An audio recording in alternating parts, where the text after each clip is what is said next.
I'm John. It's Scripture time. I'm reading chapter 3 from 2 Samuel out of a King James Bible. And I've got Gracie here on my lap helping me out. Now there was a long war between the house of Saul and the house of David, but David waxed stronger and stronger, and the house of Saul waxed weaker and weaker. And unto David were sons born in Hebron, and his firstborn was Amnon of Ahinoam the Jezreelitess, and the second Chalib of Abigail, the wife of Nabal the Carmelite, and the third Absalom, the son of Maacah, the daughter of Talmai, king of Geshur, and the fourth Adonijah, the son of Haggith, and the fifth Shephatiah, the son of Abital, and the sixth Ephraim by Eglah, David's wife. These were born to David in Hebron. And it came to pass, while there was war between the house of Saul and the house of David, that Abner made himself strong for the house of Saul. And Saul had a concubine whose name was Rizpah, the daughter of Aiah. And Ishbosheth said to Abner, Wherefore hast thou gone in unto thy father's concubine? Then was Abner very wroth for the words of Ishbosheth, and said, Am I a dog's head, which against Judah do show kindness this day unto the house of Saul thy father, to his brethren and to his friends? And have I not delivered thee unto the hand of David, that thou chargest me today with a fault concerning this woman? So what happened there is Abner went into one of Saul's concubines, and his son Ishbosheth called him out on it and said, like, what are you doing? And then Abner, like, basically was telling him all the stuff he had done for him, and this is how he gets repaid. So Abner's kind of turning against them now. So do God to Abner, and more also, except as the Lord has sworn to David, even so do I do to him, to translate the kingdom from the house of Saul, to set up the throne of David over Israel and over Judah, from Dan even to Beersheba. And he could not answer Abner a word again, because he feared him. And Abner sent messengers to David on his behalf, saying, Whose is the land, saying also, Make thy league with me, and behold, my hand shall be with thee to bring about all Israel unto thee. And he said, Well, I will make a league with thee, but one thing I require of thee, that is, thou shalt not see my face, except thou first bring Michal, Saul's daughter, when thou comest to see my face.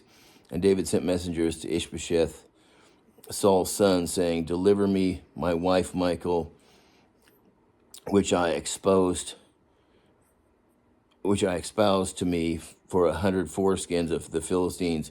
And Ishbosheth sent and took her from her husband, even from Phaltiel, the son of Laish, and her husband went with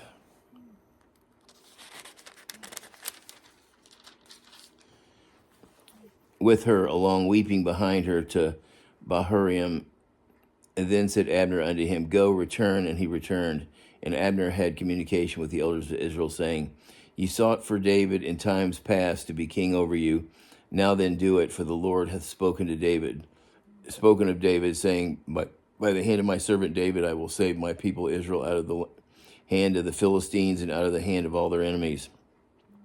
And Abner also spoke in the ears of Benjamin. And Abner went also to speak in the ears of David in Hebron, and all that seemed good to Israel, and that seemed good to the whole house of Benjamin. So Abner came to David to Hebron, and 20 men with him, and David made Abner and the men that were with him a feast. And Abner said unto David, I will arise and go, and will gather all Israel unto my lord the king, that they may make a league with thee, that thou mayest reign over all thine heart, over all that thine heart desireth. And David sent Abner away, and he went in peace.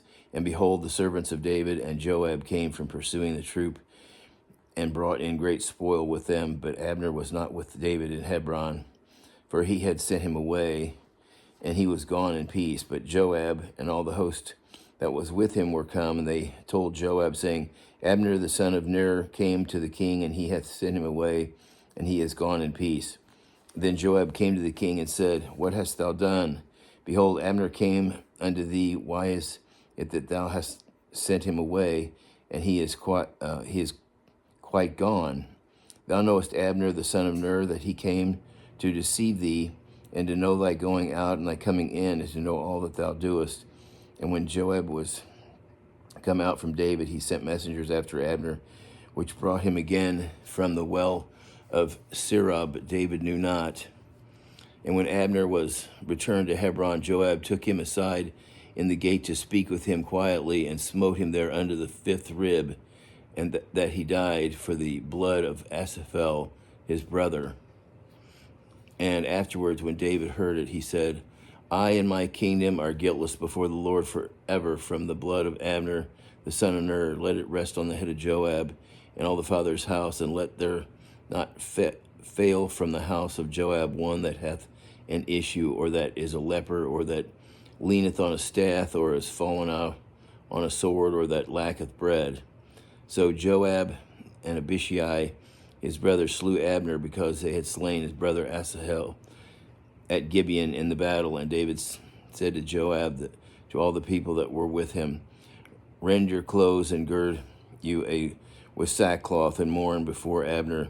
And the king David himself followed the bier. And they buried Abner in Hebron, and the king lifted up his voice and wept at the grave of Abner, and all the people wept. And the king lamented over Abner and said, Abner died as a fool dieth. Thy hands were not bound, nor thy feet put into fetters, as a man falleth from wicked men, so falleth thou. And all the people wept over him. And when all the people came to cause David to eat meat while it was yet day, David swore, saying, So do God to me, and more also, if I taste bread, or aught else, till the sun be down. And all the people took notice of it, and it pleased them, that as whatsoever the king did pleased all the people. For all the people and all Israel understood that day that it was not the king to slay Abner the son of Ner. And the king said unto his servants, Know ye not that there is a prince and a great man falleth this day in Israel? And the king said unto his servants, Know ye not that there is a prince and a great man fallen this day in Israel? And I am this day weak, though anointed king, and these men are the sons of Zeruiah. Be too hard for me, and the Lord shall reward the doer of evil according to his wickedness. And so that's the end of chapter 3. Until next time, God bless.